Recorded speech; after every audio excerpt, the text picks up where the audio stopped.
just wanna be a woman.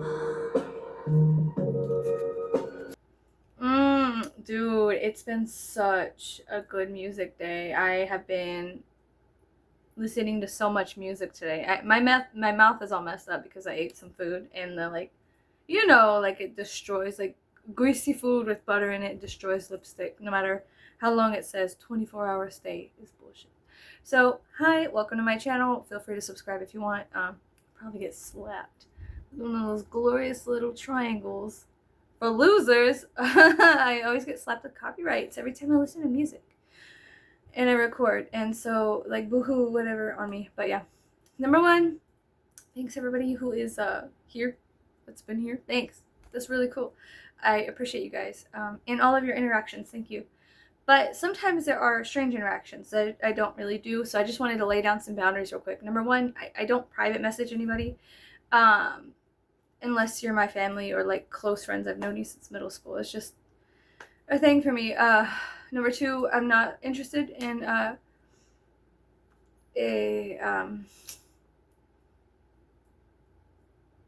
I'm not on the market. Let's say that. That's a nice word to say. I'm not on the market and I'm not interested. Unless you're a fictional character, then I don't think we're gonna work out.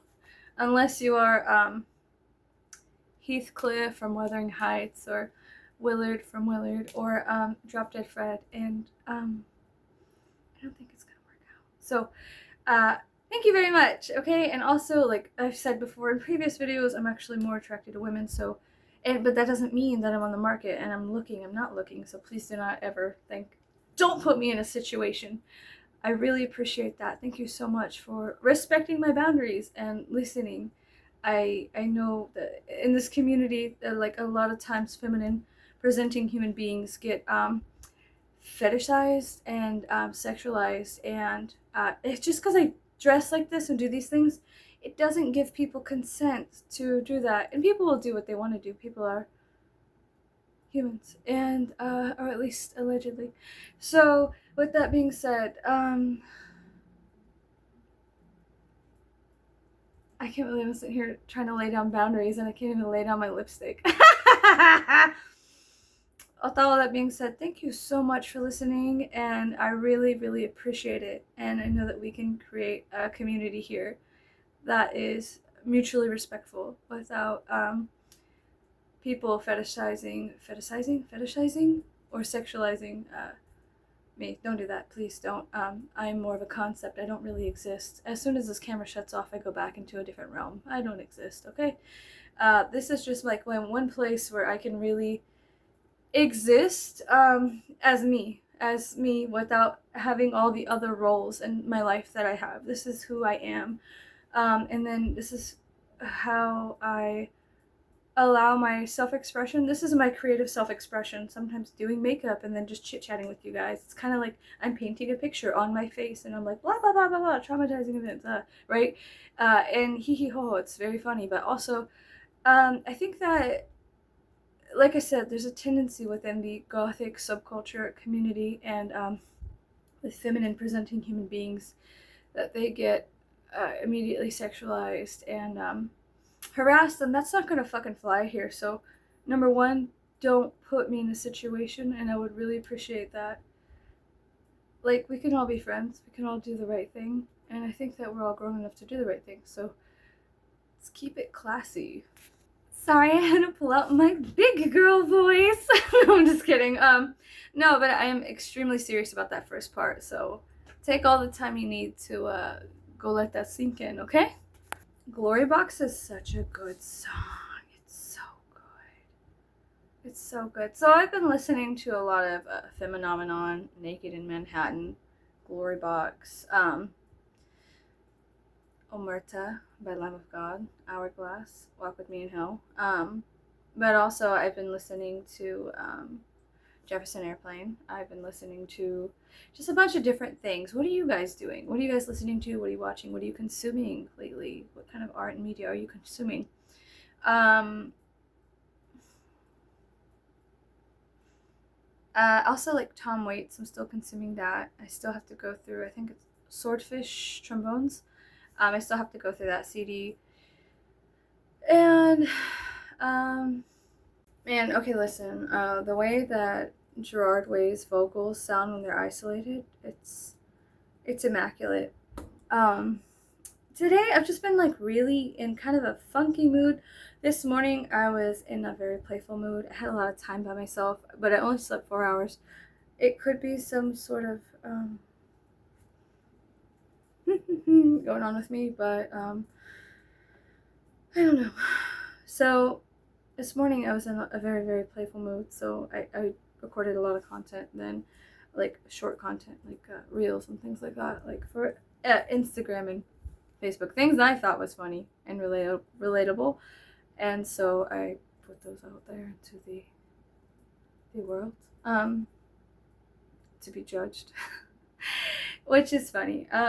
Yeah, sometimes. So what I usually do is I make content at like 2 o'clock in the morning, and it's kind of embarrassing because when I wake up again the next day, I'm like, what the fuck was I thinking? And I wasn't. It just wasn't. It's just shit posting is what they call it, I suppose. And is it like magnificent? No. Do I think it's funny? Yes. So I guess that's really all that matters. I've been recording a lot today, but I've been deleting it because I get off. You know how I talk, you know. And so I was talking about this one thing, and then it led to another, and led to another, as I do, yeah.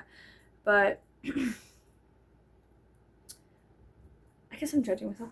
But Gerard Way's vocals, isolated, wow, amazing. It gave me chills. It gave me chills.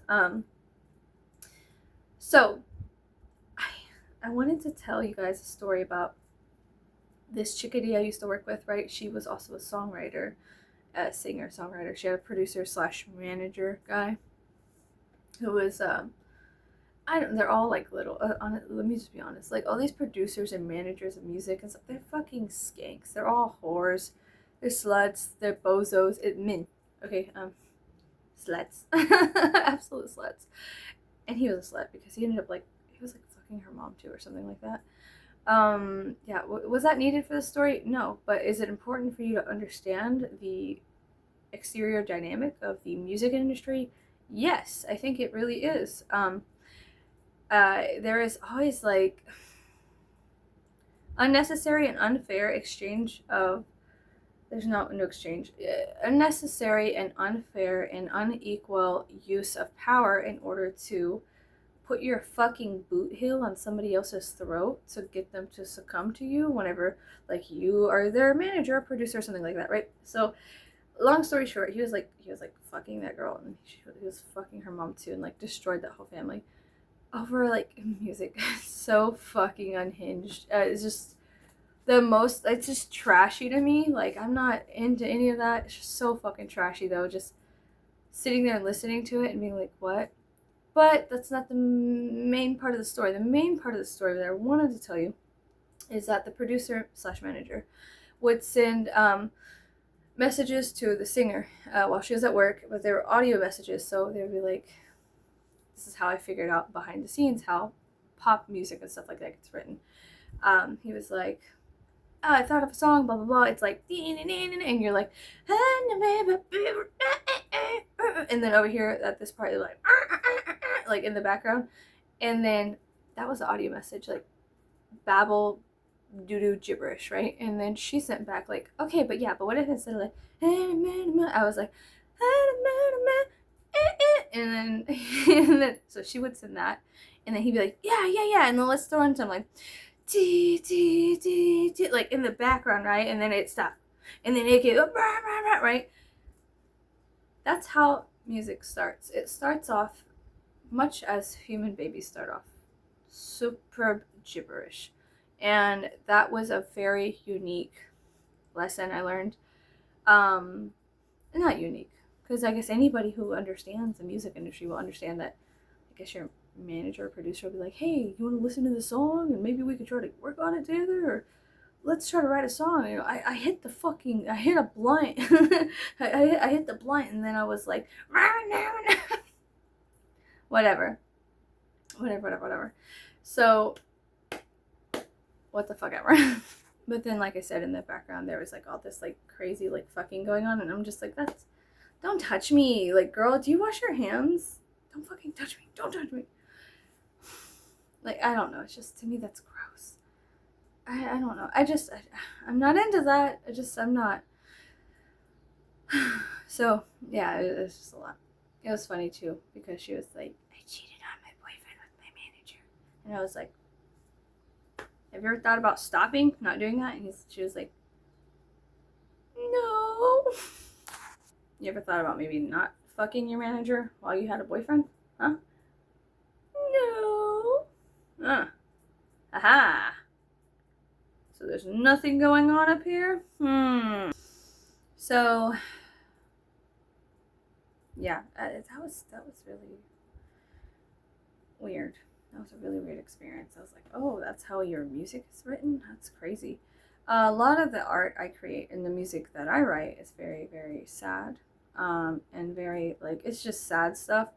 And I get very self-conscious because it's something that needs to be expressed, my subconscious. I get self-conscious about my subconscious. My subconscious is like, this is what I want to do. I need to talk about this. I need to say, obviously, I need to say these things. I need to find creative self-expression for this because it's real, it's valid, it hurts.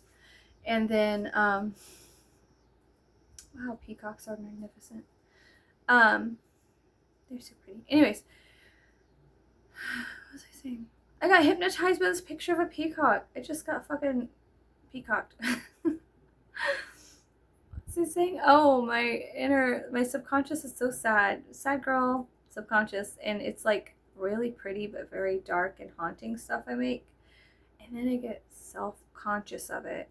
So when I was younger, I used to like paint these pretty, like, I just let my everything out on paintings, right? Just listen to some music, paint, whatever I felt. And then I would notice it was almost like my subconscious was taking over while I was painting.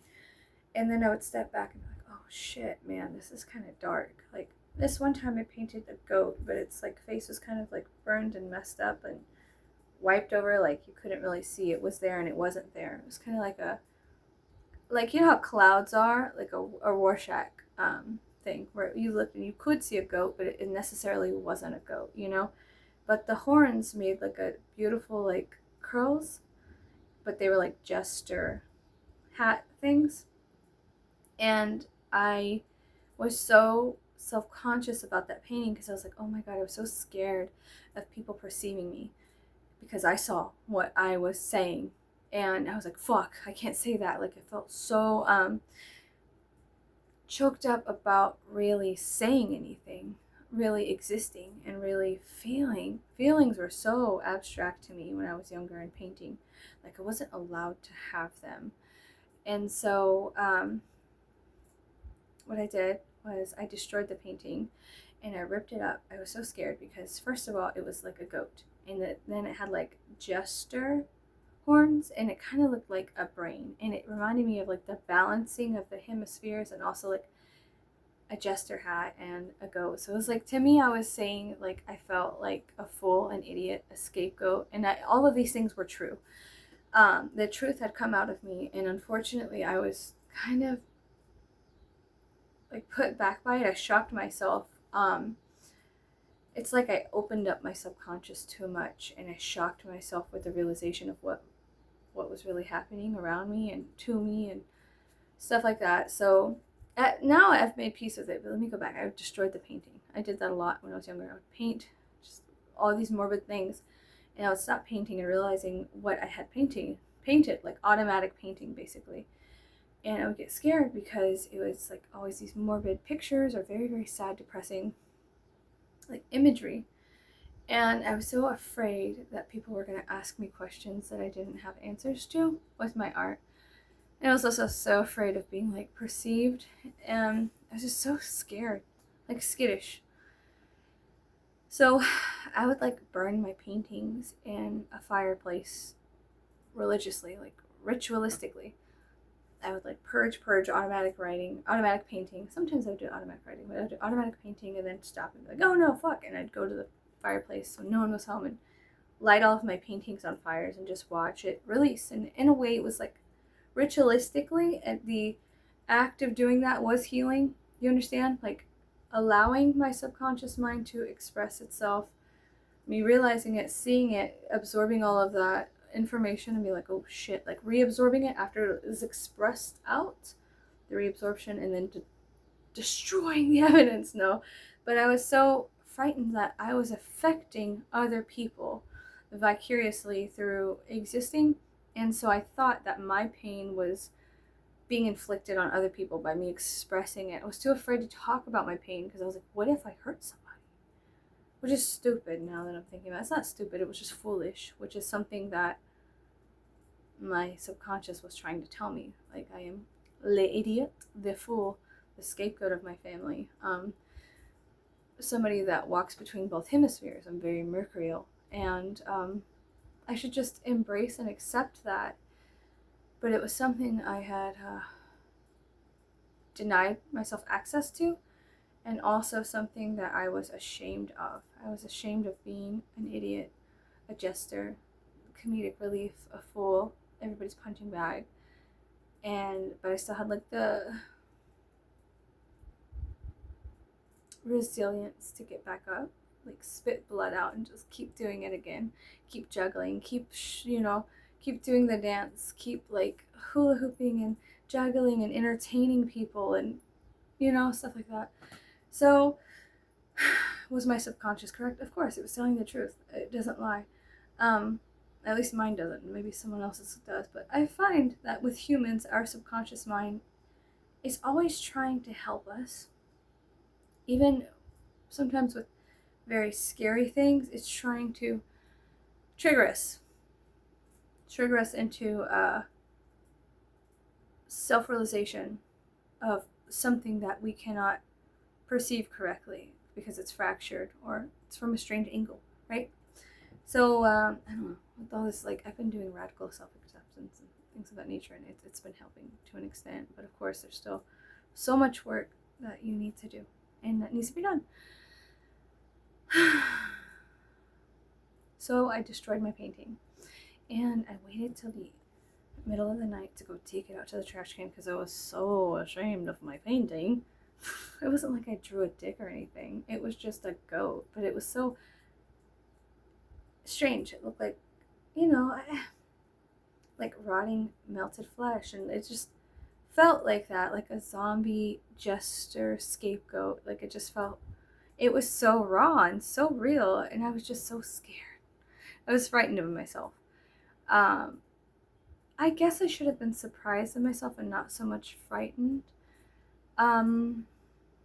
Anyways, so what I did was I like ripped it up so nobody could identify what it was. I threw a bunch of black paint on it and I tried to, and then I ripped it up and then I went to go throw it away at 3 o'clock in the morning. But there was a guy walking his dog, and I was so mentally out of it. Much like any good artist, I was fucking crazy. So yeah, I ripped up this painting and I was like, nobody can see what I've done, like, and I threw it away. And then the guy walking his dog, I was like, fuck, he knows. No, but yeah, like at the time I was like, oh my god, I'm so embarrassed. I hope he doesn't ask me what it is, because sometimes people were just really friendly and I was like, like I'm very awkward and skittish. But yeah, even though like ritualistically it was also the purging of emotions, it was healing by burning them. Sometimes those self-destructive tendencies are not good. Do you know what I'm saying? Sometimes it is healing, it is helpful, like to destroy something or to purge or to clean or blah blah blah, or to let go and release. Sometimes it is good. I'm not saying that you can't do that necessarily. I'm saying that there's a cost that needs to come into consideration when you destroy your art, because you're hiding the truth, is essentially what I was doing. The truth was I was l'idiot. I was the fool. I was everybody's jester. I was expected to go to work and entertain and be this scapegoat for anybody and everybody, and really not exist fully in my own house. I was supposed to be like a hedge walker in between these worlds, a threshold dweller, somebody that stayed 1 foot on one side of the door and 1 foot on the other, so I could hear both conversations in each room. Somebody that stood at the crossroads and never was really truly allowed to pick a path, but just stand there and tell people which roads were what. And I found it to be exhausting to not truly exist within the world. I found it extremely exhausting to be a crossroad dweller, a threshold walker, just in general, a medium, like medium, not too big, not too large, a medium, but then also like psychically a medium, right? Someone that was in between, somebody that dwelled within the, just the middle of everything, it was very, very exhausting because I wanted a life. I wanted to live.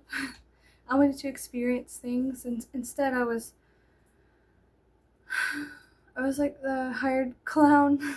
So it's very, very annoying. It's very annoying for a very long time. And when I was finally able to move and go and choose roads and stuff like that, I guess I did it so, like, I was just so ready to just live. I had lived a lot within a short amount of time.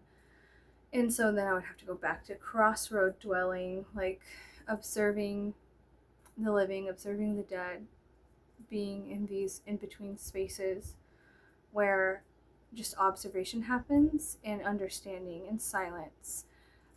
Because you can't always tell people what's happening with them, much like when the subconscious mind doesn't have big boy words. It has to speak through symbols, and art and creativity. It has to move through these dark murky waters in order to like explain to you, because it doesn't speak English, it doesn't speak Spanish. It is a ancient creature that has existed since the dawn of time, and it is nameless and speechless, and it dwells within the abyss of every single mind that has ever existed. It is like raw experience and consequences and actions and events of every single human that's ever been created, right? And so, how can such a thing speak? It can't. It's just raw experience, collective. You know what I'm saying? It's very strange, and yet we're all connected. It's the underworld, and yet we're all connected via being alive and being a human and having a brain. We're all connected through like a series of vibrations and atoms and stuff like that, like on a molecular level. So I guess what happened was I was dwelling in the subconscious mind after that, after realizing that, and I sat there for a long time, silent, but observing and understanding people and their impulses and their desires and their addictions and why they had addictions. I could very, very easily understand like that, like why that person did a certain thing. But now, can you go make somebody aware of that? No, because one, it's rude. Two, it could spiral them into something completely different. Recently, it happened to one of my friends. She made another person aware of their actions, even though we were all aware of them and she wasn't, even though she was doing them. Like, people will tell you crackhead stories, is what we've always called them. They're lies, myths, tall tales, fibs, right? And if you believe them, maybe they'll be true. And a lot of the time, it's narcissistic groomers will do this kind of thing, where they will tell a tall tale, and you know it's a lie, but they will fight to the ends of the earth, the edges of the sea, to tell you that it's true, and they will wait until you believe it. They will obliterate you egotistically, like until you believe their bullshit ass lie, or until they believe you believe, you know? It's a horrible game of mind fuckery, and it's really, really gross. Yeah. I don't know if I said this yet, but I'm gonna say it now. If I had a time machine, number one, I'd go back and deck. Oh yeah, I made a short about it. I would deck Bob Gale in the face for everything he said about Crispin Glover, because that's fucking insane, and I don't think he deserved to be treated like that. It's just so fucked up when you actually get into like how the producers, the writers, how they treat people. It's just so fucked up. Like, the entire industry is industrious. How funny is that? And sad. It is very industrious. It's not like I don't know. It's just really sad. So, anyways, if you don't know what I'm talking about, it's fine. But yeah, Bob Gale, he's kind of a piece of shit. And if I had a time machine, I'd go back and smack him right in the face every time he said something negative about Crispin Glover. And then second, I would give myself a hug and be like, hey, bitch, you don't have to destroy your art. You don't have to do this shit. You do not have to fucking do this shit. You can allow it. You can exist. I'll let you exist right now. If I had a time machine, those are two things I do. It knock Bob Gale the fuck out, right? And then number two, I would go and give myself a hug and be like, we got this. It's fine.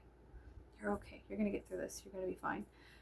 You just need to trust yourself and keep observing and keep learning the mannerisms and the patterns of humans. That way you can avoid them.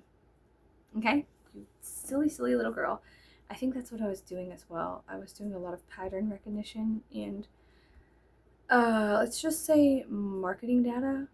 Like, you know, when you go out and you ask people questions and you're like, oh, have you recently seen the new Jurassic Park movie? How do you feel about it? Or something like that. That happened. One time I was at the Mall of America and that literally happened. For Jurassic Park 3, I think. They were asking people like how they felt about the movies, would they consider going to see it. But basically what you're doing is you're getting feedback from society at large. So you don't have to go out and ask them questions. You can just go out and observe occurrences happening, but it takes a lot of time and you really have to put yourself in the back seat for a while and go on autopilot and be like, okay, let's do, I don't know. In theater, it was like people watching. It was really important to people watch. But I had been people watching my whole life. So I was just like, I know what the fuck this is. You guys are silly. I do this stuff all the time. People are freaks. People are very, very weird. I have this one friend who is, people are weird, but they're also magnificent. I have this one friend who, they do like, I don't know how to explain it. Like they wrap themselves up in like velvet, silk scarves and do like dances in the air. You know what I mean? They're like, are they like acrobats or something? I don't know. Wow. The amount of like physical control and oh my god, watching women do that. I guess men can do it too. I've seen men do it like at the circus. But watching women do that, wow. Like, because I think it's because men are already like, I feel like men are already stronger than women, which is not true, and yet sometimes it is. It just depends, right? It depends. But like, in the large scale of everything, I feel like men are more like stronger, right? I guess we can kind of agree to an extent, right?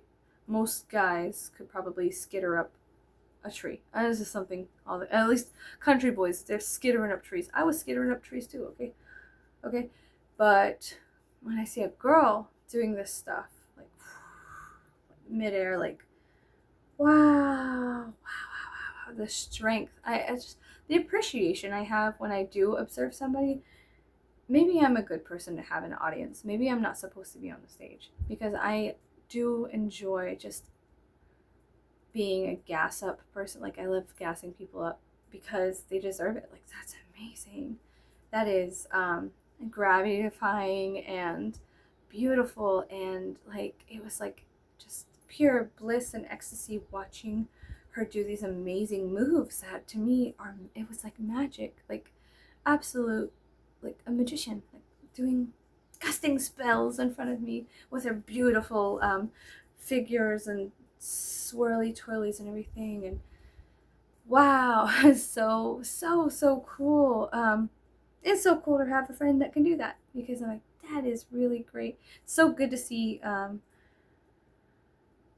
humans following their loves and their desires without getting hung up. Like, fuck yeah, please do more of that. Like, if you love and desire something, not a person, don't get fucking stalkers, don't get weird. But I'm saying, like, a thing. Like, if you want to have a shop that sells knitted socks because you love knitting, do it.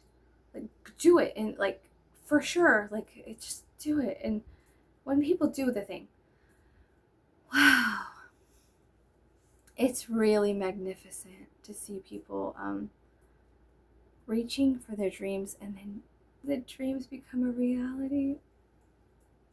Oh my god, I could cry. I do cry a lot. I am very emotional. I do cry. I allow myself that kind of expression to cry when something like that. When I see something so amazing as somebody being successful in such a strange time, I'm very proud of people who are successful when they deserve it. And when they're genuine, like genuinely just really amazing people. Wow, that is really good. That is really, really good.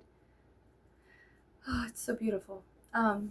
Every time my friends are successful, I make sure that I'm like the person doing the standing ovation in the audience because number one, they deserve it. They deserve it. They deserve all the love in the world. Number two, I don't. That's just how I am with my friends. I don't know. I should be like that for myself. Note to self. Note to my psyche. I should probably be that person to myself. That silly mirror. Hold up. I got this. Woo! Yeah, you're doing it. I'm not doing anything. No, you're doing it. I'm tired. I'm getting tired. I had like 4 hours of sleep. We got a kitten, and the cat was like meow, meow, meow, meow, like trying to kill me or whatever, like by sleeping on my eyes and making them so itchy. Almost to the point where I thought maybe I was allergic to cats, but no, it was just the kitten was sleeping in my eyes, and he's only this big. But he's weaned off his mom, but right in my eyes. And it's so cute. It's a cuddler, and my other cat's very independent, so it's so cute to see a cuddler cat. Like somebody, it sleeps in your chest and it goes with you everywhere you go. It's like it wants to be picked up and held, and if you don't pick it up, it starts crying. It's so cute. It's so cute. When I was younger, I used to live in, there's one summer I lived in Riverside at these really nice people's houses. This nice person's house whenever they were, their son was like away at school or something. But they were like really rich. And I guess they were like a friend of one of my, like my stepdad or my mom. But the little boy, he had a go-kart. And I remember it was so strange because everything in their house was the same like color, like shade of white and gray. And it was the first time I had ever seen something like the Edward Scissorhands house. It's just like very bland and basic, and even the boys' room, the carpet, the walls, the ceilings, the lighting, everything that was in the house was all the same color. And it was the first time I've ever been like to the suburbs. And so he had a go-kart, and I remember when he came home from wherever he was, like school or being away or whatever, or the summer like, camp or whatever he was at, he would let us, like, we would go in the go-kart and drive. I don't even know this kid's name. It was so long ago. But there's this park with a very steep hill. Like, there was a very steep hill, and it had one of those old school scooters. The ones that you, they're metal, and, like, if they hit your heels, they'll slice your tendons and incapacitate you, right? And so I was going down. I, like, didn't have, nobody was watching me. I knew that when the lights turned on in the streets and my mom screamed, I was supposed to run home, and that was, other than that, I was just free range kid. So I saw this park at the bottom of the hill, and I was on my scooter, but the path down the hill was winding, and I was like, oh, I'll just take my scooter down the hill. So I start going. Well, the hill is very hilly. It's like, in my memory, it's like straight down the hill, but it probably wasn't. I'm sure it wasn't like that. It wasn't on a cliff, but it was, a good hill. But the path was winding to get to the bottom of it, and so I took my scooter, and I went. So I go down the hill, and I hit a crack in the concrete, and then I just completely tumble over my scooter and like eat shit, and eventually like just laying in the fucking ground, embarrassed, in pain. and confused. And then I remember like eventually I got up and went home and I was just like trying to act cool because I didn't want to get in trouble for getting hurt. And then I was like, shit. I was so young. I was like, oh no. And then I remember watching Bubble Boy with Jake Gyllenhaal. But then from that house, we went to live at this one house in East LA with a bunch of people named Alex, a bunch of Hispanic dudes named Alex. There was like Fat Alex, Skinny Alex, Small Alex, and Little Alex. Um, they were all named Alex. But we stayed there at that house in like East LA, like in the hood.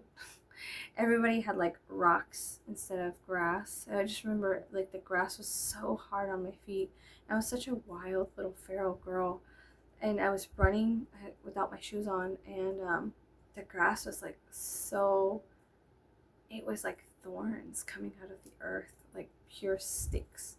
It was so dry. I can't believe anything creative happens there. It's absolutely astonishing to me that like LA even is real. Like it's so hot. It's just it's crazy to me that anything creative comes out of that. When I was there, it was hot and lame, and everyone was extremely like rude. So, anyways, we stayed at Alex's house with all the Alexes, and we lived there for quite some time. And I just remember there being all of these strange little blizzards, and I was always trying to catch them. But because the grass was so sharp and the like, there was a lot next to the house I was staying at, and it was a mixture of like sand, gravel, and sharp grass. I would run after the little lizards trying to catch them real quick, but they were so fast. They were so fast, and I'd hit that grass and I'd be like, "Fuck!" like fall over in pain because I didn't have shoes on. There's also like broken glass everywhere, and so I don't know. I was just being a stupid kid, just a feral child. But yeah, I remember there being an eclipse, and it was like one of the first ones that I had ever really experienced. And one of the Alexes that stayed at the house, he was a welder, so he passed out welding glass to everybody, and we were not allowed to look at the eclipse without the special welding glass. And we all had to like, one of the kids got the welding helmet, and then like we all had like welder's glass we had to borrow or whatever. I think it was during the day. It was during the day. So was that a solar eclipse? I think so. It was so long ago, but they were like, you can't look at it directly. But I did. I had a problem. I would stare at the sun all the time as a kid, especially the setting sun, because it was so mesmerizing. And then I would just see black spots everywhere. But it was so fucking mesmerizing, and then I got smacked. They were like, "Buena, buena," little white girl, stop it. Because like whenever I don't know, like Mexicans and like in the Latin culture, they pick your insecurity and that's your nickname. And I was insecure about like being around a bunch of Hispanic people and being half white and not knowing like fluent Spanish. Like I could read it, I could understand it to an extent, but I couldn't speak it. So I felt like illiterate, especially around everybody speaking Spanish. And I was just like, it's mi fuera, fuera. So, but I was embarrassed too about it. I think it's strange. Um, I felt, I guess I kind of always felt a little bit ostracized and outcasted, like a scapegoat. And so the only correct job for me was jester, um, because then I could still be in the midst of everybody. I was still socially acceptable if I was funny. So I traded all of that like pain for humor, and I felt like that was an adequate band-aid at the time, but I don't think it really was. I don't think it was. I don't think it ever is. I think that like it's true, some of the funniest people are like some of the most tortured individuals. Um, and then the people who have very, very dark humor, they are the people trying to heal. The people who are trying to be honest about their pain and stuff like that. Um, but let me tell you something else.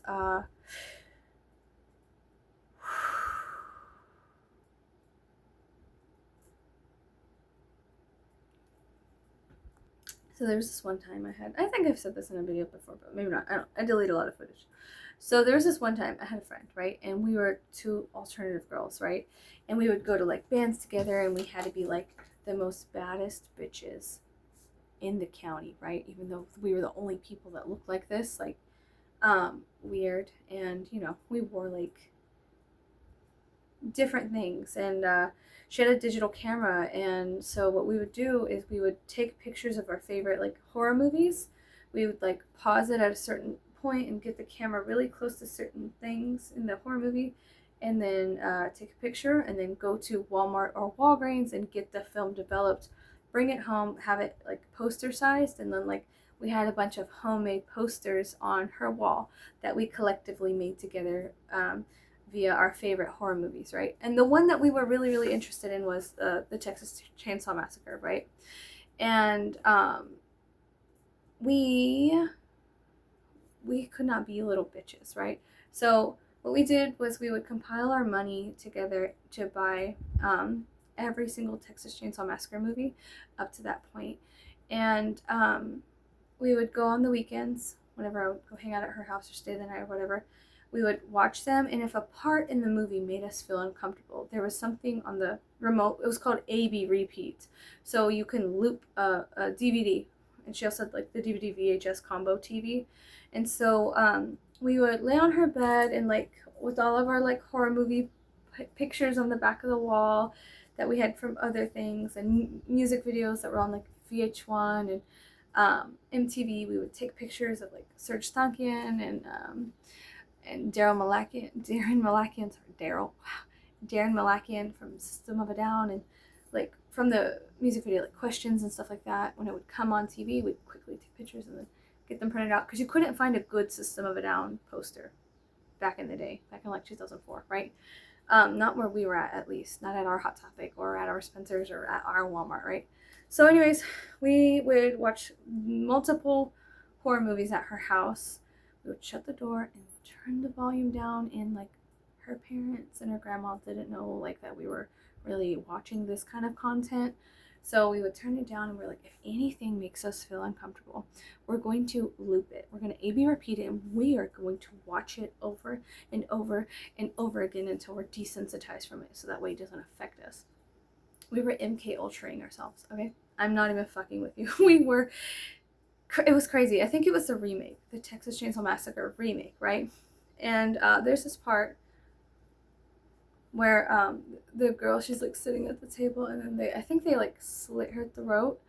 Well, there was a part in one of the Texas Chainsaw Massacre movies, okay, where it's just like they slit her throat, and like it was just so like real to us as 13-year-old kids that it made us uncomfortable. Like we had like and we're like, we can't react like that. We can't be little fucking bitches. What are we? We have to be like badass bitches. So we're gonna watch that again and again and again until we're desensitized. And it was very late in the night when we had gotten to that movie. It was very, very late in the night. So what we had done is we AB repeated, like the part was like and we kept watching it over and over again until we could identify like, okay, and we would stop it and be like, what do you think they use, because we didn't have a computer, what do you think they use to make the prosthetic to acquire like to that shot, like to achieve that shot? What could they have used? And then we would like brainstorm like what they must have used as like a prosthetic thing, like as a fake like neck to like slit, because it looked so real to us. And we were so obsessed with morbid, graphic stuff like that. So we were always like trying to figure out how they recreated it within film to make it look so real, other than just editing, because it was like 2003, 2004, stuff like that. It was like, I mean, CGI was a thing, but it was the special effects that we really had, our heart was out there for, the special effects of movies. So we were like brainstorming like what they could have done to make that like throat slit look so realistic and blah blah blah blah blah blah, right? Sorry. And so we were like, I don't know, but let's go back to watching it. Now let's go back to MK Ultraing ourselves. AB repeat on loop, that part just again, all night long. We fell asleep. The TV stayed on. Her grandma found us in the morning. And she said, hey, she opened the door. She said, hey, y'all need to wake up because blah, blah, blah, blah. You need to go help her dad with some blah, blah. And then she saw it. She saw it. Her grandma saw it. And we woke up to her being, what the fuck? Like, I kind of vaguely heard her coming in the room. And we were like sleeping, like drooling all over her bed right next to it, you know. Her grandmother saw the evidence of us being weird, but we could be weird together because we understood the assignment. We understood that we were girls that were into this kind of shit, and we wanted to know how to do that because it'd be so cool if we could recreate that kind of thing, you know, with makeup and special effects. So we were kind of like into that stuff, right? And her grandma flipped shit. She was like, turn that shit off right now. And I never heard her grandmother cuss in my fucking life. The woman was a saint. Okay, a saint. Like hardcore Christian saint. And it was like that was our secret thing that we would do.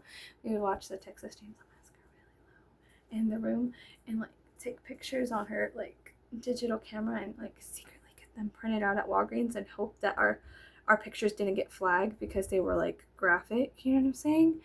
Of like people dying in movies, and then we would put them on her wall like as a collage to our obsession with this kind of media.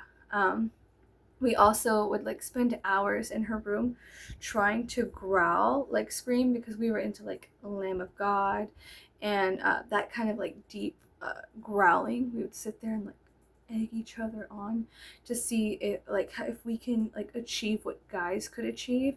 And so if we weren't watching the Texas Chainsaw Massacre religiously, we were sitting there like like making these crazy sounds and trying to talk while doing them and practicing them. And then when we would meet up again, we'd be like, okay, check this out. I learned something. Like, and screaming. And then like hiding it from the whole world. It was just like us being so weird together and being like, you know what I'm saying? I don't know. It was very nice. The moments that were good, obviously. But yeah, that was just something like that we did. Something I did. I don't know. I've been telling you guys a lot of stuff like that. I don't know why. I've just been telling my life. And it was so funny because then we would leave, we'd go wake up, and her grandma would have fig preserves on the table, a whole table full of like breakfast, like fucking, you know, Hook, the whole feast of table. Her grandma would have all this beautiful food made for breakfast and everything, and it was so like she was so cool. And we were just so fucking weird. We were such weird kids, and it started out so innocently, like both of us liking Green Day, both of us liking metal, both of us liking The Used, both of us liking System of a Down, then becoming obsessed with System of a Down, and then Lamb of God, and then this and that and this and that and this, and then, you know, like saving up our money and going to get the Texas Chainsaw Massacre. And there was like an anniversary tin, like a metallic metal case with like all the behind the scenes stuff, and we would like devour that shit as kids. We were just obsessed with that kind of thing. And then but yeah, it was a lot of fun. That was a funny thing. We would take pictures of these horror movies, get them printed out, because back then there was like nobody stopping you. Somebody told me you can't do that anymore because Walmart has like copyright stuff on their printers now or whatever. Who gives a fuck? Let somebody print out a picture of fucking little Tommy Hewitt. Like, let that happen. Like, what do you... Stop. But it got to the point where like I had empathized with his character, and I was like, it's so sad. Like I remember we had watched it so much that it clicked to me in my head, and I just started fucking crying, and I was like, it isn't even his fault. like this, none of this is his fault. And I started fucking crying like a bitch.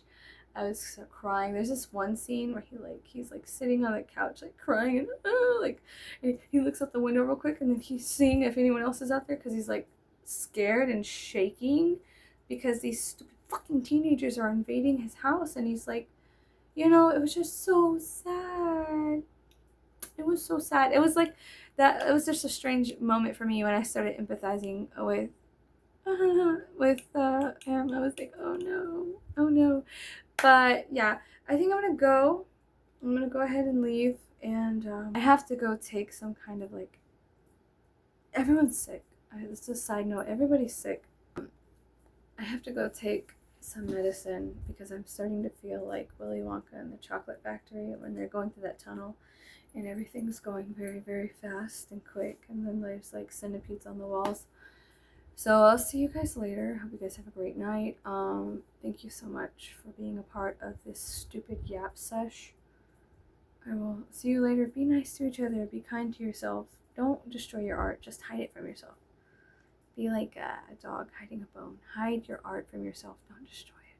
Unless you absolutely need to. Then you can destroy it. Or you could give it to someone else and say, hey, can you put this in your storage for a little bit? And if they're a down-ass bee, if they're a true friend, they'll do that, okay? They'll put it in their storage unit for you until you feel like you could come out of those spaces and go look at your art again. But it's important. Art's important. You might help somebody, so. Okay, goodbye.